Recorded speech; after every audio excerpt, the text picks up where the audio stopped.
I've managed to blow my Funded Challenge account not once, not twice, but 4 times in a row. Ouch. Yes, yes. Ouch. It hurts. And I want to make this video because I want to be honest and transparent with you guys about where I currently stand as a trader. So I want to tell you that right now, really, I'm at my lowest point of my trading roller coaster, however you might call it. And I'm making this video so I can point out the mistakes, the big mistakes I made taking on my Funded Challenge account, so that hopefully you guys can learn from it, and also for me to look back on later on once I hopefully don't have this problem anymore. And before continuing with this video, I want to set something straight.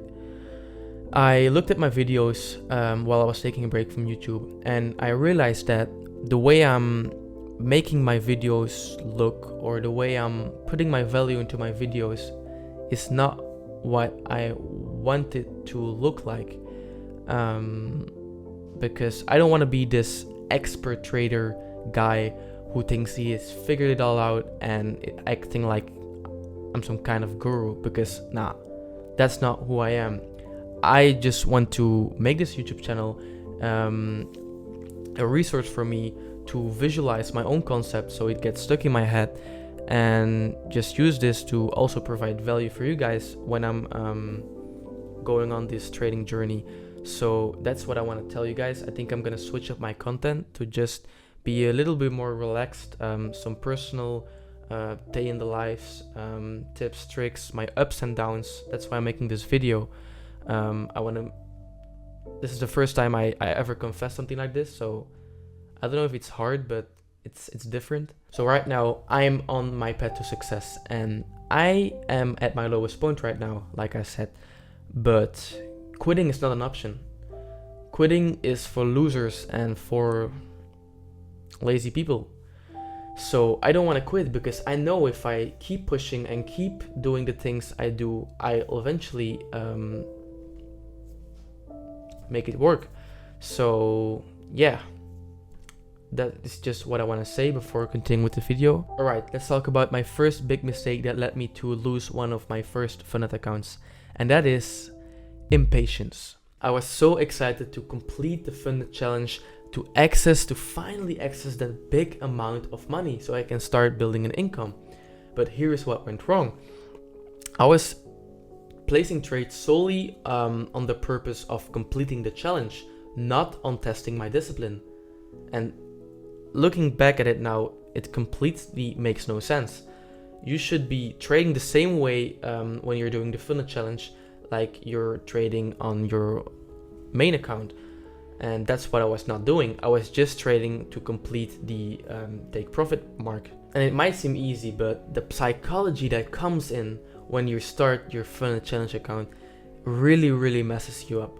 It's a sad truth that the psychology can really mess you up once you start seeing those big numbers. And here's the biggest aspect of impatience that led me to lose one of my first accounts, and that is over trading. I woke up, I checked the charts, made the setup, it played out perfectly, I made some money, but then your ego starts growing and you think like you're the man, you know how the markets operate, you think, yes, okay, now it's gonna go down, up. You don't. You just had a good trade, yes, celebrate it. But what I did is I showed my weakness. My ego started growing and I didn't celebrate my win. Rather, I kept on trading. And that is something that you never do. And that's something I learned just now. So I think you already know how it went. I placed another trade and I lost the money I initially made. And then I thought, okay, let's just go double size, make the money, make the both trades money back in one trade. I lost again. Do it again. Double size. Lost again. Lost again. I didn't look at my max drawdown or something like that. I lost my account just doing that. And I know some of you guys might relate, but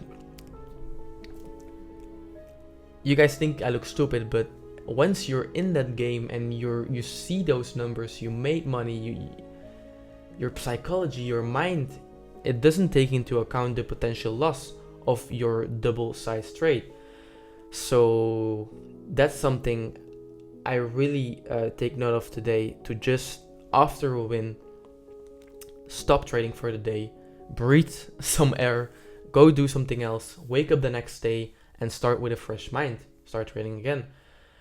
After you take a loss, don't trade again.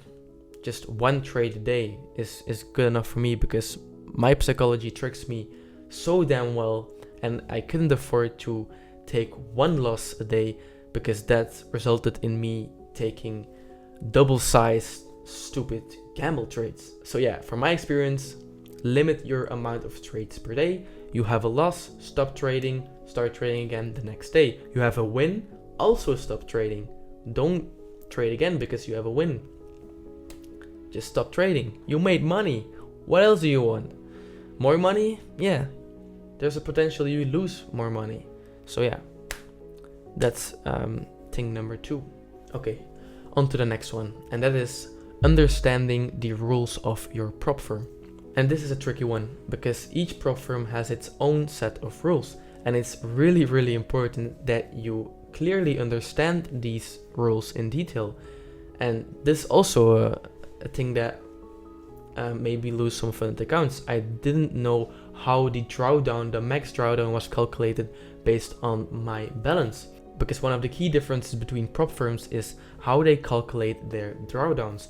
Because let's say you start with a 100k account, your max drawdown is 6%. So once you reach $94,000, you lose the account. You have a hard breach rule, that's what I call it.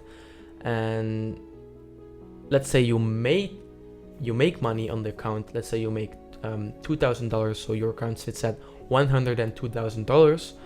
Then some prop firms, they trail your max drawdown. So then your max drawdown trails to $96,000. But some, they remain static, and some, they have a balance of the two, that once you reach your initial balance, your trailing drawdown becomes a fixed drawdown. So please take a deep dive on how your daily drawdown and max drawdown is being calculated. Is it relative to your high watermark? And is that high watermark calculated based on your closed balance or based on your equity? So understand this before ever signing up for a prop firm, so you don't make the same mistake as me.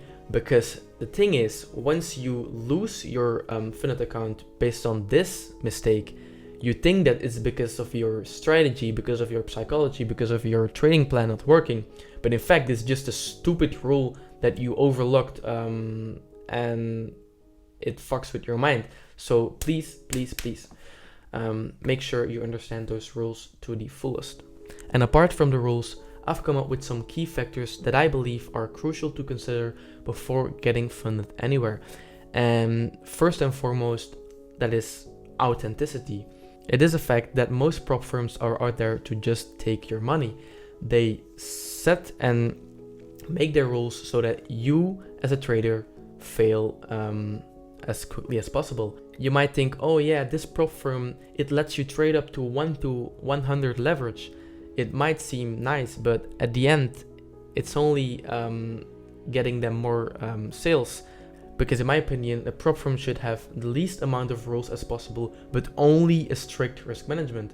So that you don't have a time limit, you don't have those bullshit add-ons, blah blah blah. You just have strict risk management. That is, for me, what makes prop firms the best. So in my opinion, look for a prop firm that has little to no rules, only strict risk management rules, and have a clear and good payout system, have interviews with their people that pass the challenge and are generally doxed, so meaning they show their face. The team is not out there to get your money, but they want the traders to succeed. And lastly, I want to emphasize that it is very important to have a strategy and an edge supported by data. And what I mean by this is that, for example, you go up to a professional trader and you ask them, what is your edge, what is your strategy, and they just tell you your strategy, but they don't show you the data and the process they've been through, then they're not taking it serious. I've just realized this now. The backtesting part is something I overlooked, and backtesting is right now the most important thing of my trading journey. When you have data to back up your edge, you know when your strategy works, you know how it works, you know how to execute. You become more confident because you've backtested it. And apart from backtesting, process also means just keep on learning every day. Take mentorships, keep watching videos, keep seeing other traders' perspectives on the market, and just don't stop learning, even if you have a solid edge in the market that you've backtested.